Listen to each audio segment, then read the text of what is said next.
What's up, guys? It's Codex, and today we are taking a look at how to get underground. So you go down through the first part of the underground through the Siofra well, and that's where you see Blade for part of Ranni's quest.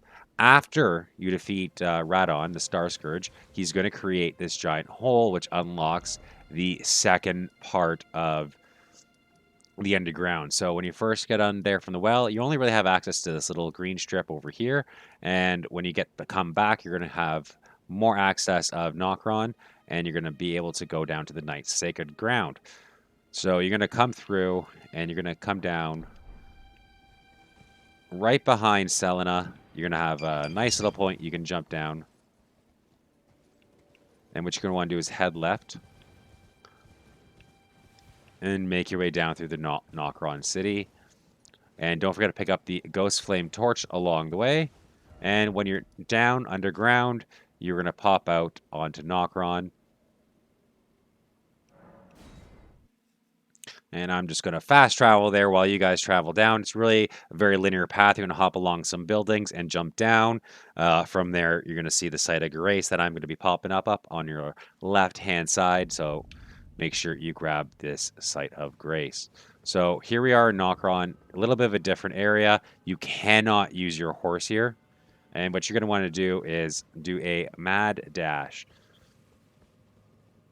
So this area we're going to is where you can get the Mimic tier, as well as some other goodies. But we are looking at the quest item for Ranni. So she wants a finger-slaying blade. And to get that, you're going to find that down underneath, right over there. You can actually almost see the site of Grace from here. Hey, watch out for these guys. They're not nice. And what you want to do is keep working your way down through here over to the other side. All right, guys. So we are over at the Ancestral Woods waypoint. So when you come across, you're going to have the Mimic tier fight here.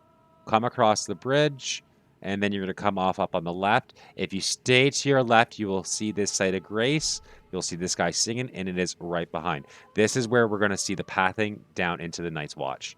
So you're going to start off by jumping through here. Now, these rooftops do have a lot of enemies, so be very careful while running this path, guys. As you can see, people do make the miss jump, and they also die from range battles. So we are coming down in through here. And there's the first Mimic. There's going to be two Mimics right here.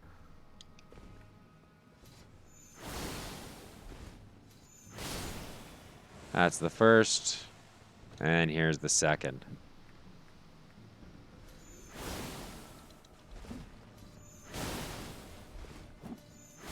Okay. So the two Mimic tiers, grab the shiny. And what you're going to want to do is keep coming down through here.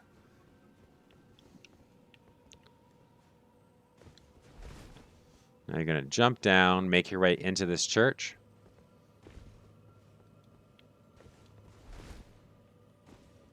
And up. Oh, sorry, not up, down here. And you're going to... I am right past. Careful, there's going to be a guy on the left and the right, and there's a ball. A little bit of everything in this room, guys. So we're just zooming, and up here to the left is the site of Grace that you want to make sure you get just in case you have a hard time with this next area. We are just going to quickly reset at the site of Grace, get some of our mana back, and keep zooming. So the Fingerslaying blade for Ranni's quest is just up here. You are going to want to be careful. These guys do have a long-range attack. And they do hurt. Now, this guy's going to transform into an ogre. So it gives you a little bit of time to zoom past and get that Fingerslaying blade because it is locked in a chest. So after you come in here, grab the Fingerslaying blade. If you don't want to deal with all of them and running back to the Grace point, you can easily use this waypoint right here, and it will bring you back up to the Ancestral Woods up top. As you see here, right beside this site of Grace. Now, after you get the Fingerslaying blade, you're going to want to go back to Ranni, and she's in the three towers, and she's going to ask you to go find her body and the Mark of Death. That is in the Carrion Study Hall, and she's going to give you a statue, and you're going to want to invert the hall. When you invert the hall, you're going to come up to the tower, and you're going to make your way across the bridge, and you're going to be at the Divine Tower here.